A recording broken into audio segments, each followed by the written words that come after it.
All What the right. show is going on? It's a show. There What? is definitely a what the fuck is the show? I don't know what this is either, but we're here right now, so we're gonna leave it at that. But we're gonna just go with this. Yeah, we planned on music. We were going to have I tried to rent a llama. I don't know if you guys know how hard it is to rent a llama during It's COVID. tough as stealing But a dolphin. yeah, it's just oh, sorry about that. But they have so much fur and it just like traps it in. It's like shag carpet. October's not a good month for that anyway. Yeah. Hey, Man, I always wanted a llama. oh, you and me both. But what's going on? So this is the first episode of What the Show, and what exactly is this? So we're gonna be talking some music, some entertainment. We're gonna be having some fun throughout this. But the main thing is like I mentioned some COVID stuff. We're not gonna bring up COVID. I'm not gonna tell you the next time the tenant is pushed back on its release date. It already Is came out. Tenant came out? Yeah, and So yeah, we're not gonna bring up we're not gonna go Tenet into or anything. Yeah, we're not gonna go into politics. No COVID. No, nothing negative. This no is all just Christopher Nolan films. okay. I like that idea. So Well, no maybe, probably Nolan. no Nolan films. We might have to bring in a Nolan film here and there. Nah, I don't think so. Okay, Prestige was the fucking bomb. Well, I'm not Prestige going was to the argue bomb. with his Other early than that, stuff. nah. But yeah, we want this to be your guys' oasis. This is kind of our oasis. Exactly. Going into just having something fun and positive, goofing off a little bit around the week. Uh, just kind of sharing. Yep. This one's gonna be pre-recorded. It is our pilot episode. But after that, we want to hear your guys' thoughts. We want to have an active chat where we get to talk and BS and just kind of let off some steam from the week, right, Mike? Absolutely. And we do have a bunch of real fun guests lined up. We'll go into who we have next week at the end of the show. But tonight we do have an awesome first guest. Uh, you may know him from the Gucci verse. You may know him from just the amazing guitar videos he does. It is the one and only, our one and only good friend, Justin the Juice Oliver. So that's really cool. We might have a couple of other people popping in. We're not 100% on that tonight, but we're going to work on that. And figured the first thing we should do is say, like, why did we start this? And a couple of weeks back, a lot of you know our friends Call to Action podcast. They did the last General Standing. And it was the first time ever that AJ and I appeared on a stream together. And we just had way too much fun with that. And a few nights later, we did Video Chronics Mortal Kombat show, and it was just seemed too obvious to us that we needed to do this. AJ and I have known each other online for a while, and it just like the pieces fell together. So you're stuck with us now. Just one quick thing. Okay, alcohol is allowed on the stream. I wasn't clear on that rule, but I already had an open White Claw. There is no It's law just with the club. so easy to get trashed without feeling anything. Yeah. I like the Kona ones. They're pretty good too. I got a couple of those in the fridge. Ooh. Yeah, they're really good. If you can find them, they're tough to find. I thought we were mentioning Corona, but all right. Kona, So, not Corona, Kona, like the Hawaiian one, Kona. oh, okay. I make the seltzers now. They're really good. Nice. So, I guess we're gonna start off by talking about actually here, our first guest, We're gonna bring them right in. I love Mike. it. We have a guest.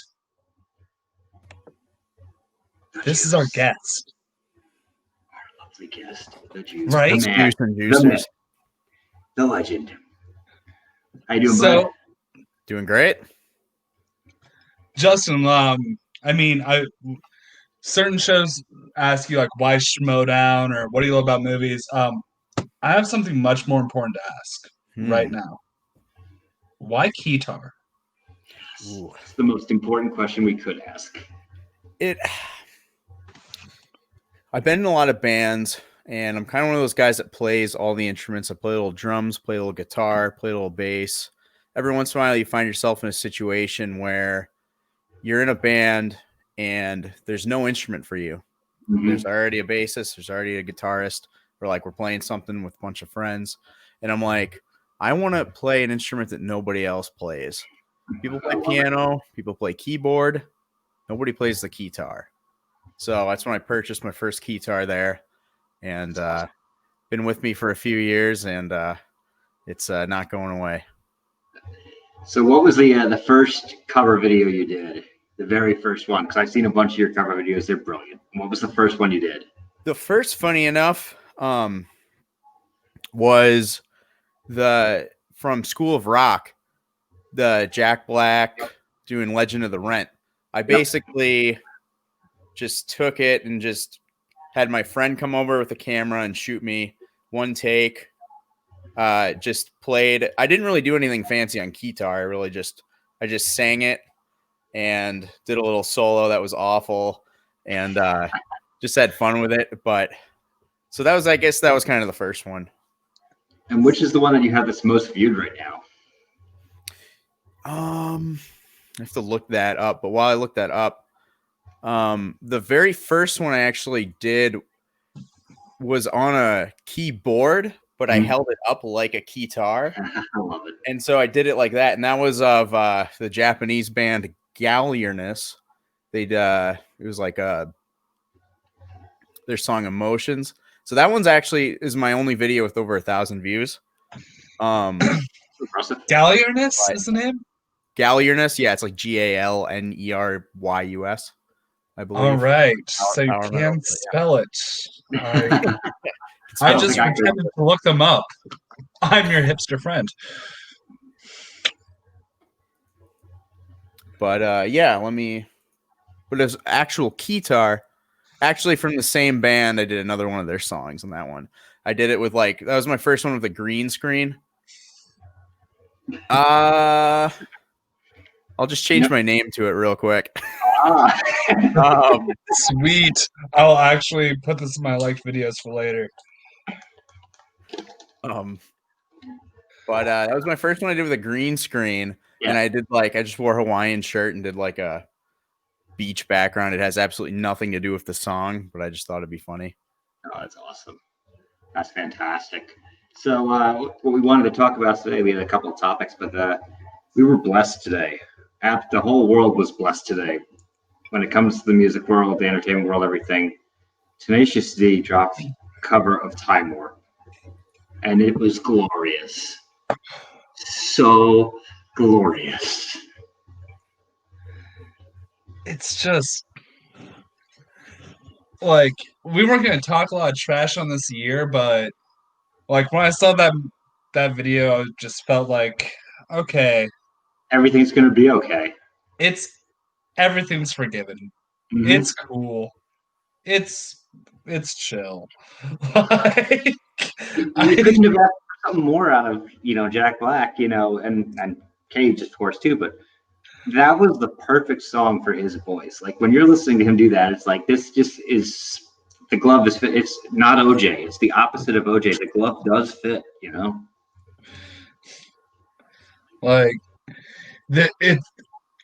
It felt like 4 or 5 friends having a shit ton of fun, and everybody else who was cameoing that was everybody else in the party, and they just it's just a step to your left, I guess. Keep on, whatever, man. It's cool. And it just made you. I felt like I got that energy of being the weirdo in the room and having the biggest fucking ball with it. That's me. What about you guys? Oh yeah, he hits just such crazy good notes in that I used to think I could sing like Jack Black. I did the Legend of the Rent, not anymore. That thing he does so good. I think might be the best he's ever sang. He just is so I don't think there's any way you can train to sing the way he does. That's just coming from his gut. There's no way. That's just him. You're not going to replicate that. And you watch the video and you just see the way he convulses himself at it as he's singing it. It's like nobody else can do that. Nobody else can do that. And it was something special. Like I've had the privilege of seeing the D live once. I mean, I saw them back when they were touring the Pick of Destiny, and that was amazing. But I think it would be even better right now, just because of how much he and Cage have just grown so much as musicians. Like they could just put the two of them on stage for 3 hours, and they don't even need the backing band, and they'd kill it. And those makeup jobs are just gorgeous. And those were home jobs too, because like everybody's quarantined out, like just so solid on the makeup jobs. I as a man who's done makeup on the internet recently, I just appreciated that so much, especially when KG came in. Yeah. Like, well, you should have appreciated it after the job you did. We're gonna talk about it. Try again, but look, it's a bold choice. Nah, I think we're good. I'm just gonna keep on drinking my Ruby Grapefruit White Claw like a man who doesn't do his own makeup. It's a good call. I like this decision. This is the first good decision you made about this. Yeah. So, like, did you guys have anybody, like, really surprising they popped up with cameos? Or, like, for me, after it was Michael Pena, like, anybody could show up, and I just kind of expected it. Yeah. Susan Sarandon was the one for me. I was like, what? Eric Andre was the funniest, I think, for me. Yeah. Oh, the bleeped out. Yeah, he did the bleeped out, yeah. And then just like Pete Buttigieg as the disapproving dad of all of it. He was tolerating that video. It was great. Something like Rocky Horror we need something like that right now. It's so delightfully out there, and we haven't had something just like that over the top. Well, except for maybe there's one thing that we might get into talking to in a minute, but something like that, something that's just way out there, get everything, just throw everything on its side, toss the furniture around, just whatever you think's going to happen, just forget about it. And but like I was about to segue into, we were just blessed with something else over the weekend, and it's a sequel to a movie that came out 14 years ago. And the movie that came out 14 years ago, I'm going to tell you, I don't think I ever laughed as hard at a movie as I did at that. I saw that when I was working in a movie theater at the time. I actually got to screen it ahead of time. I don't think I've ever laughed that hard at a movie the first time I watched it. And that was the original Borat. And we watched this new one over the weekend, and there were multiple times where I was almost at that same level. I actually liked it. I liked it more, actually, than the original. I think it's. I don't want to say smarter comedy. There's no such thing as dumb comedy anymore. I mean, pretty much everybody who's like on this stream, we've all seen SEN. We've tolerated a lot of fart jokes in our time and laughed our asses off. Like, this is something. It's just, I don't know. They put more emotion into it, I think, this time around. Way more planning. Like I feel like a lot of this, there's no way that they went into this without days of planning. The first one had scenes that, yes, there was planning involved, but it felt spontaneous. Whereas this one is like he knew what he was doing. Oh yeah, he had 100% game plan. You're telling me that the whole thing with him showing up dressed as Trump was not completely planned out? That's the other thing I wanted to say, just as a whole, not just that costume, but some of those costumes, like how people didn't realize it was him because of how ridiculous these facades were. Like, there's no way that's a human being that looks like this, that he's coming out dressed up as. It's getting to the point where, like, okay, Mike, you deal with customers. I deal with customers. Mm-hmm. Justin, do you work in a job where you deal with customers? Pizza USA. Absolutely. So we have a chance any single one of us of running into Borat in our jobs. Not Sacha Baron Cohen doing another project like Bruno or anything like that, but Sacha Baron Cohen As Borat. as Bruno in a character. And I will always be suspicious after this movie. Like, there's always a chance. Yeah. When he it's not just like when Scooby-Doo pulls the mask off, yep. It's like they pulled off another mask. And it might be like 3 or 4 masks at this point with him. It's so ridiculous. Like favorite scenes for me, like now Justin, we know that you haven't seen it, so that's why we're trying to keep it as spoiler free as possible.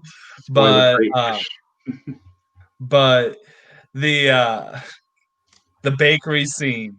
Oh my god. It's just the bakery scene, and then also when they were at the was what? When he got her to write that on the cake, I just was like, well, that's America for you right now. Absolutely. And then like when they went to the doctor after that, everything played out in this way that was kind of like it wasn't just him, but also the actress who played her daughter, whose name I don't have off the top of my head. Wonderful. Like they did like who's on first, but with another person, and that person wasn't part of it. It was some of the greatest improv shit that I've ever seen in my life.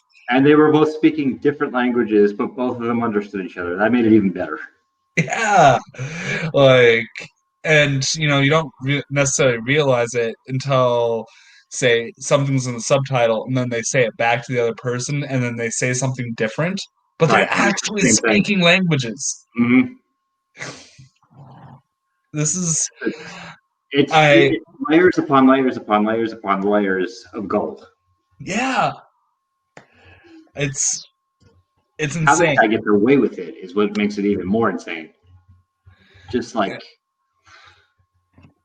they said the first movie he got arrested over 100 times, and this time some of the stuff that he went for was way more high security. How the hell do you do that? But God bless you for doing it. Oh. Yeah.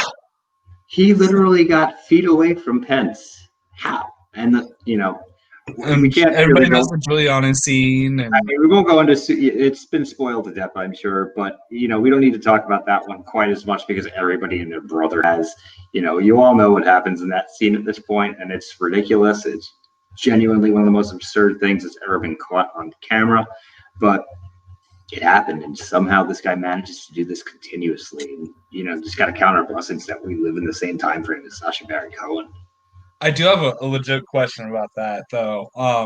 So once again, not trying to get political or anything like that, but he said that he was trying to unplug his microphone. Mm-hmm. But is that where your microphone is kept? Did they mic his taint? Yeah. That'd be like Dolby Atmos is going insane.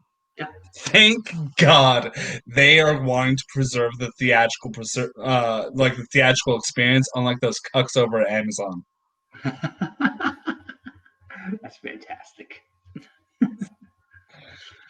But so the timeliness of this, I missed having the theater experience, honestly, with this movie but at the same time I didn't, because you would have missed 60% of the jokes with the laughter in the theater because of how quickly they come. If you'd seen that with an audience, there were a few times I had to pause it myself because I was laughing so hard. I'm like, okay, I need to stop for a second so I can make sure I can actually absorb what's happening here. But if you saw that in the theater, you'd have to see it 2 or 3 times because you just would miss half of what was going on because of the crowd reaction. But what midnight premiere? Remember midnight premieres? Yeah, I've done quite a few of those. By the way, Jake's here. Let's bring him in. I'm gonna bring in Jake right now. Jake Iacovetta. Basically, anybody's gonna be catching the first any episodes of this probably will recognize Jake. I'm Thanks, a man. It's good recognizable to meet you for the motherfucker, first man. time. You are a recognizable motherfucker. But you're usually behind the scenes. Let's put, we wanted to get you on camera for once and get you to be a little bit of the forefront here. So, how you doing, bud? Love it. Absolutely love it. Kevin Smith, Yeah, we're all here for you, bud. had to be a little bit late because Smets and Kaiser were on Roka's show. That's cool. So I had to go and plug our 24-hour stream that we're doing. And go ahead and do it again. Oh shit. Okay. Okay, so all of the reactor shows have come together, and we're going to be doing on November 14th to 15th.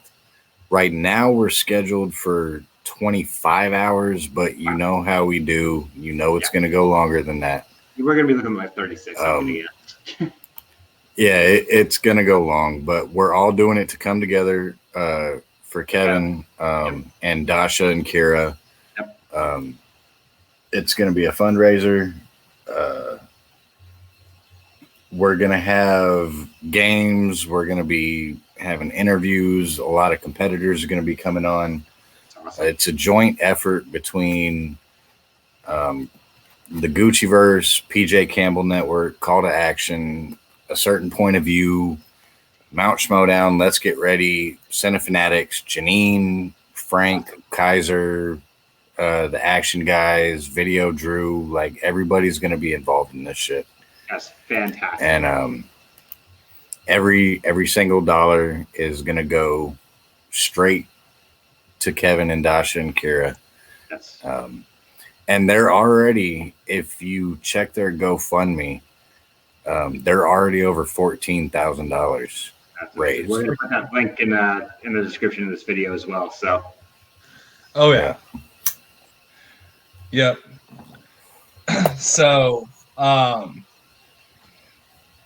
that's such an impossible thing to segue out of, especially on a pilot. A pre-recorded pilot episode, but you know what? Let's just not edit out this awkwardness. might as well go for it. Well, Really close, bud. You want to talk about some awkward shit? While we were on that stream, Kevin said the biggest turn would be if I said, "Hey, I didn't have cancer at all. That was just a heel move." Wow. Oh, I mean, that's not just a heel move. That'd be just. at this point, it's embezzlement. Yeah. That's more of a Gucci move than a Smith move. Hey, they were trying to recruit Roka into the dungeon, though. Interesting. I like where that's going. I mean,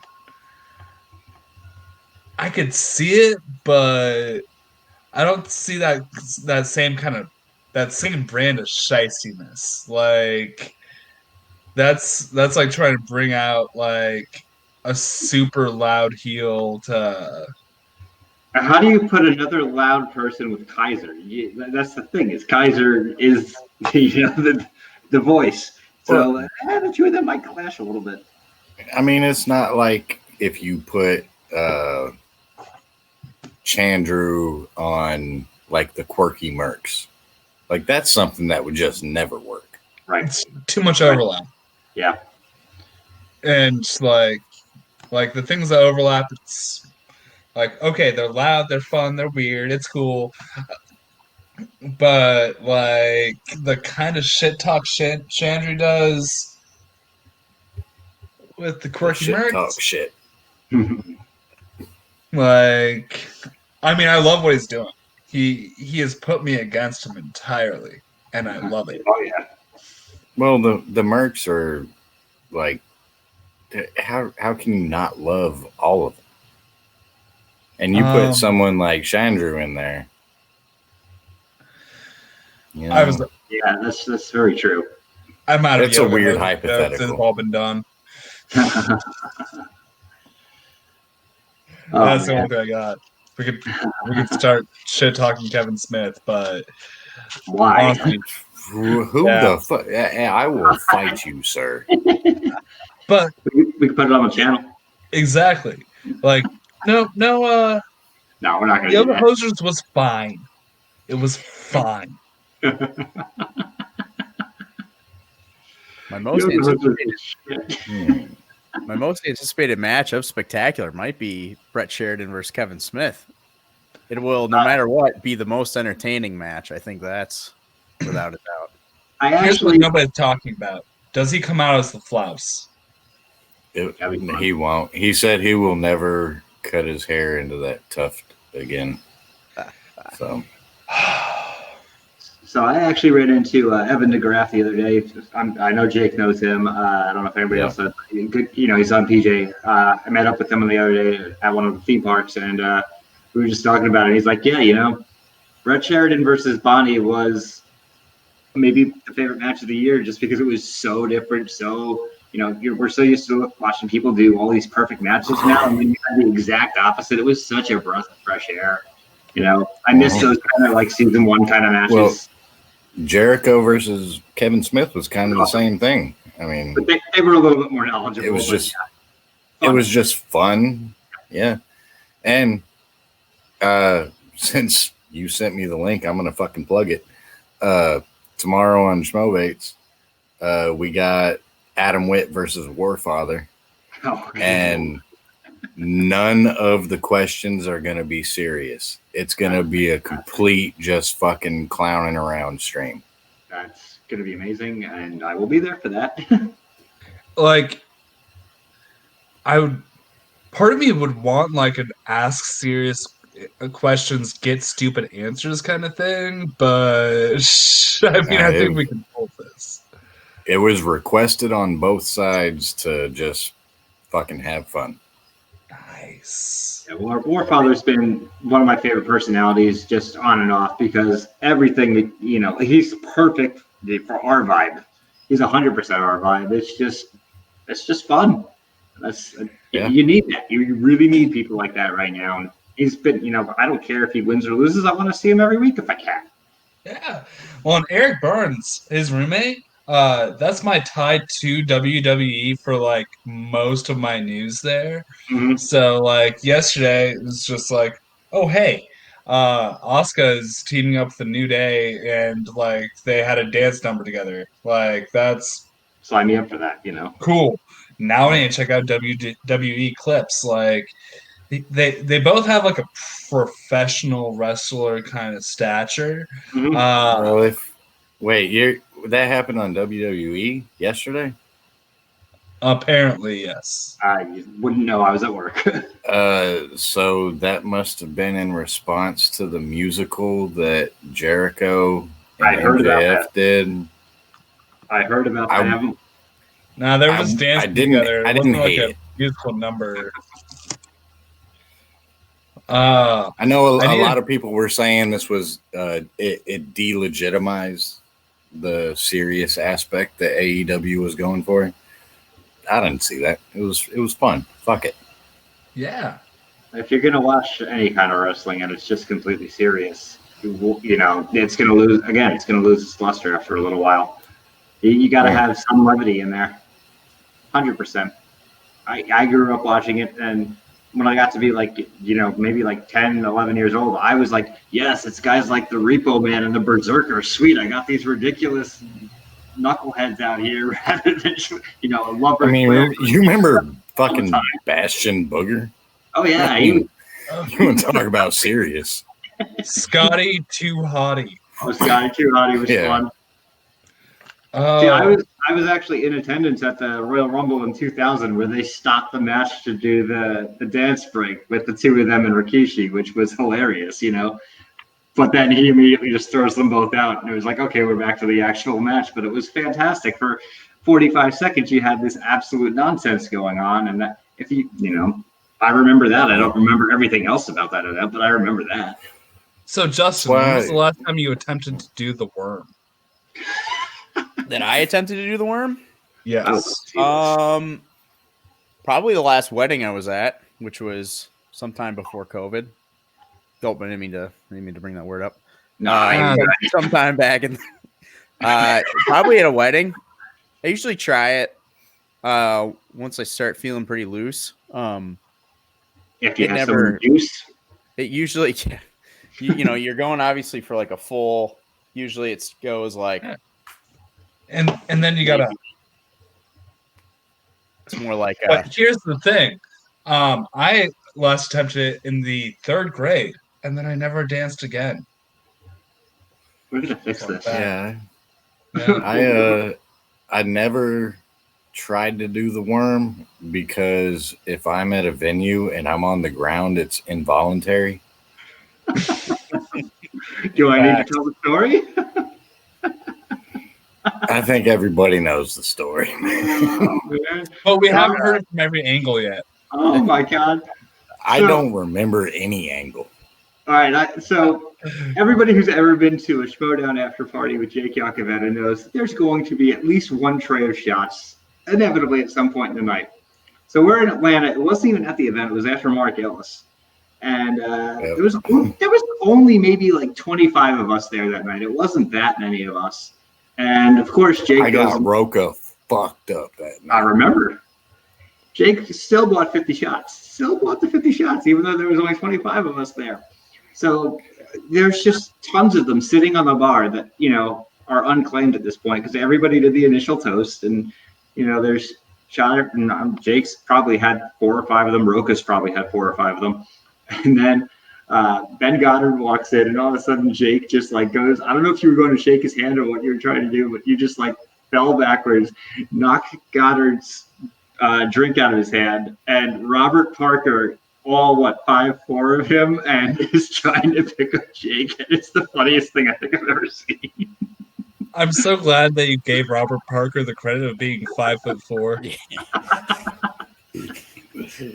I'd say it's fair. That's I probably think that's fair.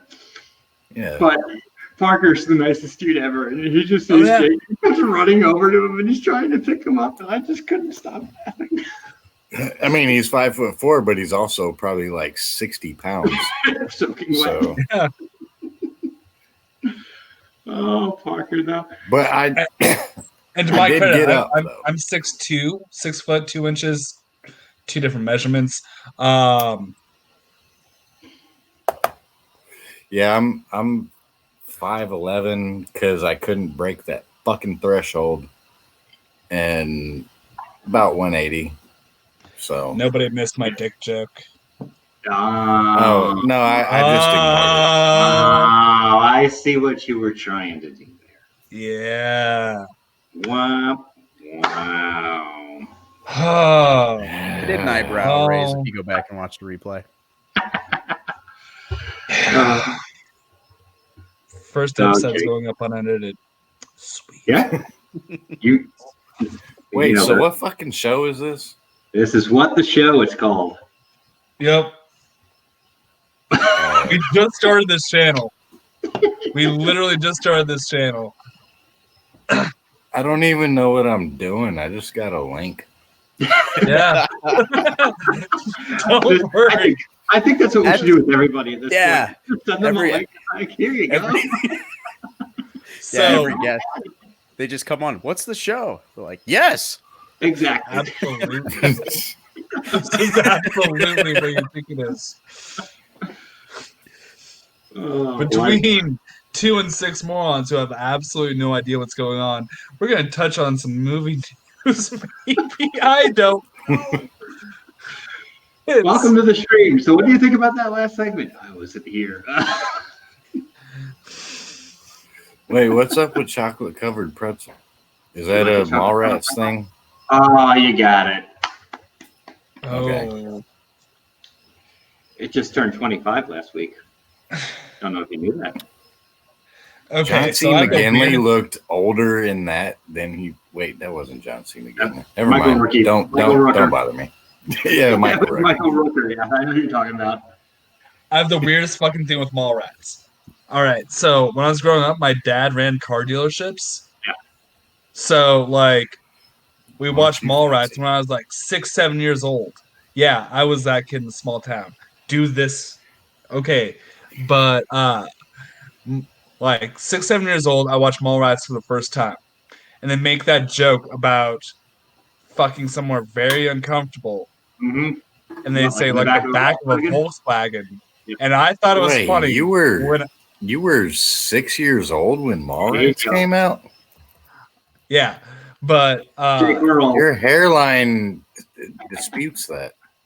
yeah, I born in 90, bald by 17. 95. Okay. Well, Yep. So, so they say in the back of a Volkswagen for somewhere very uncomfortable, and I laughed because the back of Volkswagens was uncomfortable. I didn't know what the fuck they were talking about. Do you now? Explain it to me as if I were a child. I need you to explain it to me as if I were 7. And you're a parent in 20. Let's not go for this year, 19. You want to take this one, Jake? No, I will not tolerate this buffoonery, or I won't sanction this buffoonery. This buffoonery. Okay. So we're now selective of the buffoonery that we will tolerate. That's good to know. What level of buffoonery was this? I'm curious.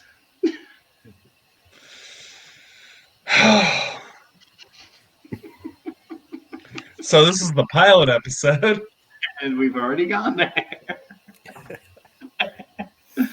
We went off the rails real quick tonight. All right. All right, so What the fuck How did you old- expect with this group? absolutely. How old was everyone when they saw Mallrats for the first time? And do you all identify with playing hockey on Sega Genesis? Oh, 100%. I had from 93 through 97 on Genesis. I won it every year.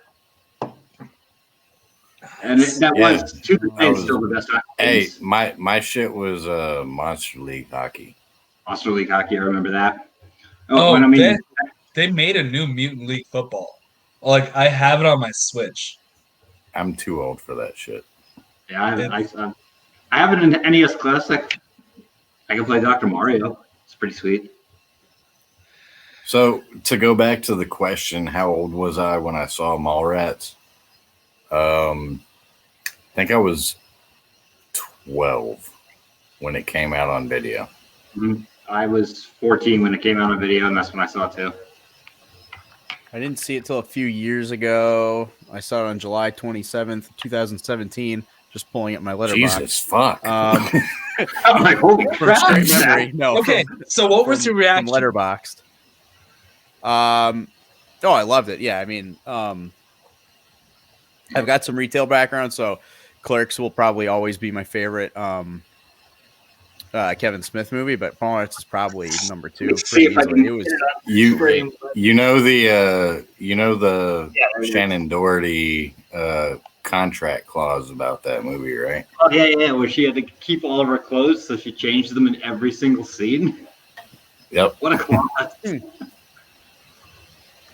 She knew what she was doing. Like she went in there with a mission, and she definitely was the smartest one in the room, and for a lot of that. Yeah. But still, We saw Joey Lauren Adams like non-titties, so right. you know.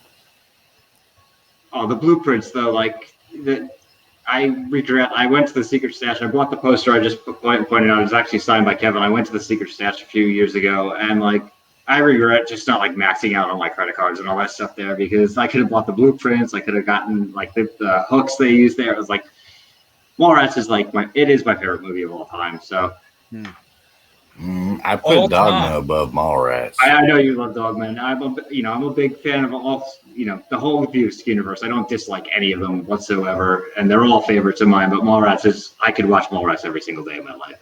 It's 1A, 1B. Like that's a kill your darlings moment. Ooh, that was nice. Yeah, Felt I'm good. so glad that we provided you with a channel where you feel so comfortable doing that, Jake. When I'm trying to I try do and that talk about on my every personal- fucking channel. I don't give a shit. So we're not special to you anymore. Okay, I don't even know who you are. Yeah, absolutely. What are you, Ash? Like, it's not even who are you. What are you? Okay, so pretty much like yeah. Let's segue. Let's move on. Let's go. yes. Sorry, I'll put it in the private chat for us, just real quick for us, so we know that I'm we're going not to go ahead and do reading this. anything that you type. Segue. So the whole Moon Knight shit, I was at work today and just kind of trapped with my own thoughts. You know, Oscar Isaac cast as Moon Knight, announced by Deadline, but in that casting announcement, they mentioned that Nick Kroll, Daveed Diggs, Shia LaBeouf were all up for the role. And y'all, anybody here familiar with Moon Knight? Not Nope. particularly. Decently, not a ton, but Like I said, just back a sec. a little bit. Okay, so think Deadpool with Batman and just like a little bit of like Christopher Nolan's Memento. He has multiple personalities. It's kind of weird, kind of going Mm-hmm. a little bit crazy. But in the comics, they always draw him as different characters when he's doing his different personality shit. So, what if they just like cast all four of those people and that's the series, all playing the one character? How did you go to Memento on that? He didn't have. He had amnesia. He didn't have So dissociative identity disorder. the Memento part comes from like after he does something in one personality, he has to do like sometimes like detective work to figure out what he actually did. That would be more like identity. Yeah. Than okay. Memento. True. Thought we weren't talking about Christopher Nolan movies. Oh, fuck. That was in the pre-show. There's a moratorium among Christopher Nolan movies that came out. Yeah, that is a rule. There's a rule in this channel. I didn't fucking know. Well, you would have broken it anyway. Yeah. But like fuck rules. They just like casted all four of those actors and you find out they're playing the same superhero at the end. Like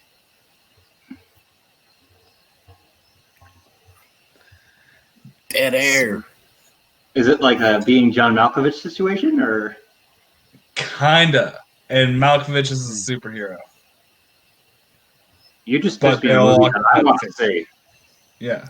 Malkovich is a superhero. I'd take my money. I didn't hear about this. Is this a movie? It's a Disney Plus series. Disney Plus? With Oscar Isaac. I saw that. I just don't know much about it. Okay. Yeah, I've seen what like people explaining it in streams and shit, but I don't have any personal firsthand knowledge of it. So there's like random shit with Moon Knight in comics. Like he calls in and he's like, he calls into Avengers headquarters and talking with Spider-Man and Captain America, and he's like, "Hey, that motherfucker owes me money.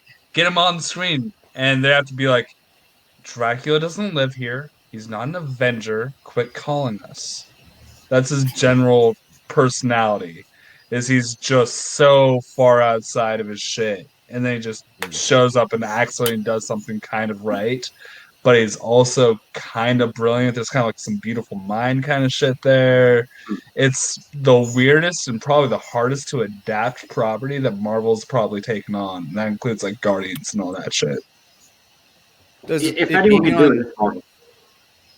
Does it being on Disney Plus worry you at all? Like a little it bit. Seems like it'd be something that would have been great for the Netflix Marvel like tone. Yeah, I like. Maybe I would hope it like ends up on Hulu because it's R-rated, but they also cut a motherfucker on half of Mandalorian, and that got by with PG rating, right? Right. But they cut away from that. They got away with it, but there was they had enough shades of gray in it that they were able to get away with it. If you got something what you're talking about, you want to be more straightforward. Like you don't want to have to cut away from it. Yeah, It deserves something kind of like Deadpool, where it's like you're like winking into the camera. There's fourth wall breaks, that kind of thing. But I actually gotta head out. I gotta get up very, very early in the morning. So I will see All right, y'all. Jake. I'll see you in the morning. Who the Squeeze fuck it are easy. you? I won't see you in the morning. Mike, That's Justin, were you. great to see you. Always good to see you, buddy. Age, yeah, That's pretty close. whatever. I think. Age. Vaj? Is it Vaj? Did you miss the V? Vag. Okay. Yeah. Okay, I got it. Yeah, I solved it. I did it. Oh, trust me, I always miss the V. Oh. Okay. Wait, We so might you add- just sneak in the back door or what? Like in the back of a Volkswagen? It's very uncomfortable. That's what you call a callback. All right. I'll y'all have a good night. I'll see y'all later. All right. See ya. Smell you later. Salute. It's going to be a very different stream without him on here right now. We don't got the background noise of him being outside, too. Yeah. Don't got that Alabama noise out there right now. Oh, by the way, just another like random shit about me. I manage a perfume store, so sometimes I jokingly say "smell you later" to people. I didn't like a mean milk that bar. offensively. You really think that Jake Yacovetta is going to take anything offensively? No, but like that's just kind of like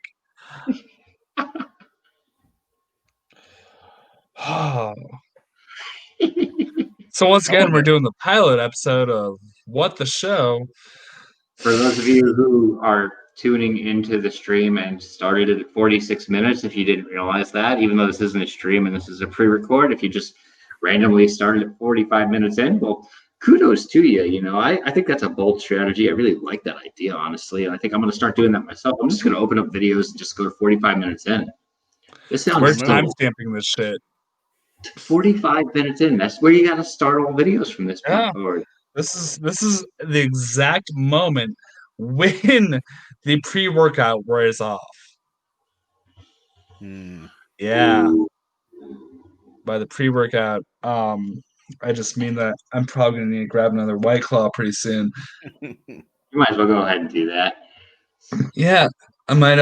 I'm actually gonna be just right back here, and my first night ever running StreamYards. You two have power. Smell you later. So, Juice, Did they kiss yet? Also watched your Van. I saw your Van Halen video actually posted by many people, and yeah, that was really cool. So, like, Yeah. obviously, you know, you're a big music guy. Like, what did you think when Van Halen really started going towards the keyboard sound? Were you pro or, you know, that was back in the day was a huge thing, and obviously by the time you were alive, it's well established. But you know, that was pretty big deal when it first happened. You know, For sure. Yeah. You like the sound before or after the keyboards, or a blend of both? Probably blend of both. I mean, yeah, I like definitely the how experimental it got with like with taking something like a keyboard that just gives you so much diversity within the music that you can do, and there's so many just great sounds that are able to get pulled off that yeah, no, I mean having a song like Jump that where you can have a guitar solo or a keyboard solo or whatever is awesome. Something like a lot of the 5150 stuff has so much keyboard, which is ironic because it's 5150, which is a guitar amp, but still, you know, a lot of the stuff. I was a big Van Hagar fan. I know that's not a super popular opinion, but I honestly thought some of the stuff they did with him was even better than some of the stuff they did with Roth. You know, you got the original stuff with David Roth that's like untouchable, but the first two albums with Sammy are just as good, in my opinion. There's a lot of keyboard on those, a whole lot of keyboard on those. I actually never got to see Van Halen themselves live, but I saw Hagar and Roth together, and Hagar was so much better than Roth. Oh, like not even close. He blew him off the stage. Yeah. You know, even at his age right now, like Sammy's got to be close to 70, I think. Yeah, I know he's older yeah, than probably.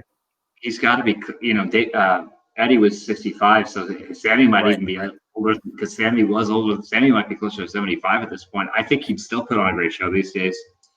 Yeah. Yeah, it's funny watching, like I was at a buddy's the other week and he started playing just a bunch of old rock videos, but then he started playing one of the new, like when Motley Crue played in like 2015 or somewhere like a few years ago, and like their singer, It's just, his name's blanking on me.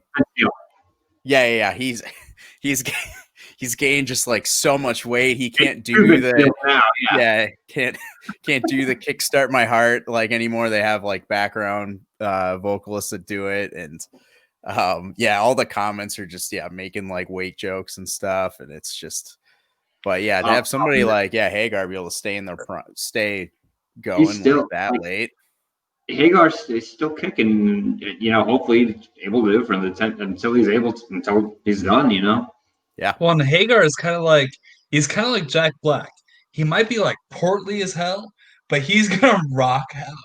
Like Vince Neil, we knew this was coming since like season whatever the fuck 4-3 of the Surreal Life on VH1. And I missed that show. That show was the best. It was so stupid. That dude has been eating Cece's Pizza and drinking Skull vodka for like ever since he got his last royalty check from Surreal Life. I didn't expect anything from him. It's cool that he can do whatever he does, and the Motley Crue thing, just like let Mick Mars stay home. The crazy. So I've seen Motley Crue many, many times live, and I was at one of the shows. I believe it was probably, give or take, like 2008, 2010. He literally was in the middle of his solo on, I think it was Dr. Feelgood, and he broke his E string and somehow managed to play the rest of the song without an E string, which with that particular song, that's a heavy song. I'm like, how did you pull that off? Because you don't have the right string to play that particular song. So if you say Mick Mars breaks something in the middle of a song and it ends up being a string, that's a very happy ending. Yeah, well, it's not. Well, yeah, for Mick, yeah. Like Nicky, it usually would be some kind of destruction. And with Mick, it's like, ooh, not a hip, right? He didn't break his hip, please. But he's still the best musician in the band. You watch that band play live, even in the condition he's in, he plays better than any of the other three of them, 100%. I don't get it because he's got such a crazy degenerative disease. But that dude rocks, And again, hopefully he's able to do this. When they announced the reunion tour, I was like, are you kidding me? Like, he's going to come back out after all of that? Like, he still has 99% less herpes than Tommy Lee, probably. I was going to say like 102%. What did you guys think of The Dirt? I enjoyed it. I read the book when it first came out. And I mean, the book is just like, if you haven't read it, it's a must read. It's just the bulk of the movie is taken from that. There's a few liberties taken in the movie, but most of it's fairly accurate.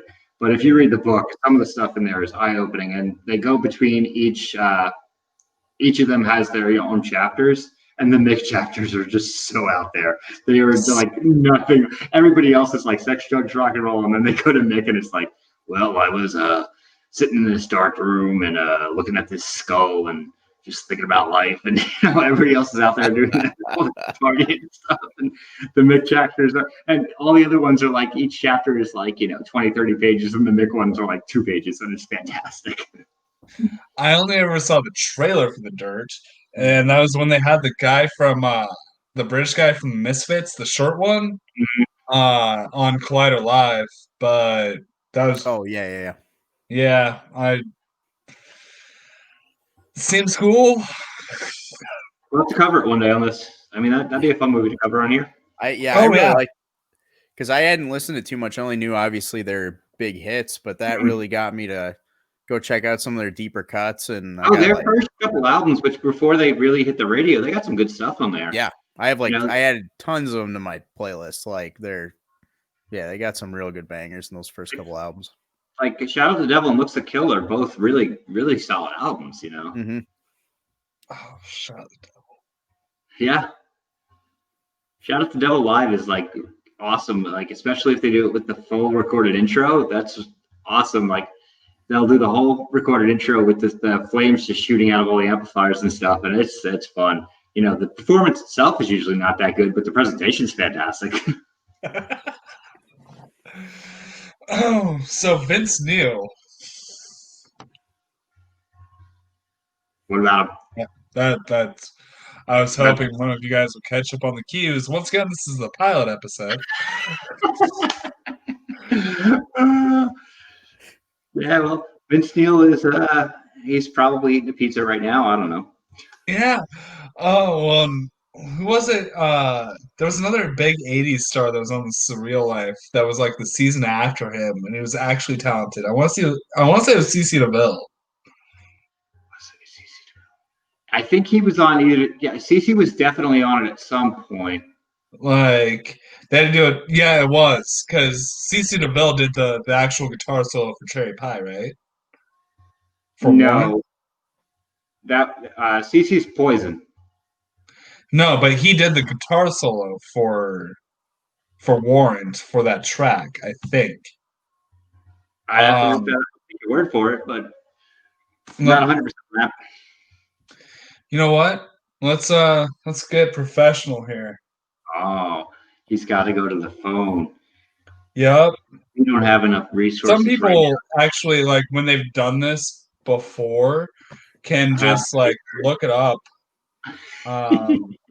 and not show you that they're doing this. So I owned Cherry Pie by Warrant on cassette tape. As It like was CC DeVille. Nice. Guitar solo was played by CC DeVille as a favorite of Lane, who was a longtime friend.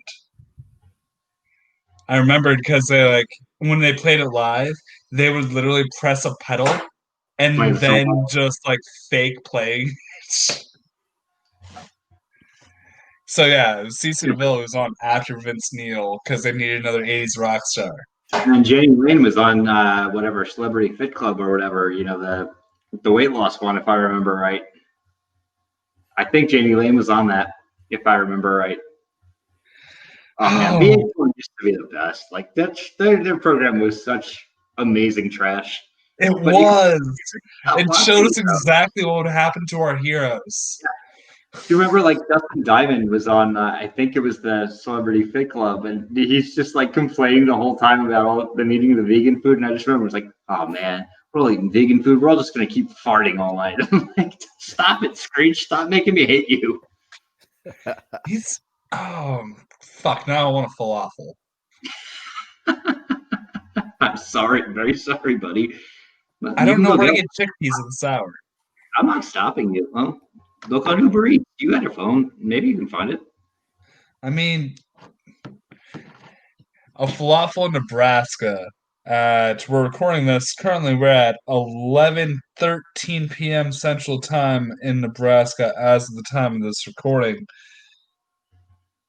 Yeah, I don't like my chances of getting a falafel. Well, it doesn't hurt to look. What's that? Doesn't hurt to look. You can Google falafel places in Nebraska. Let me just check real quick. The name of this episode of Falafel in Nebraska.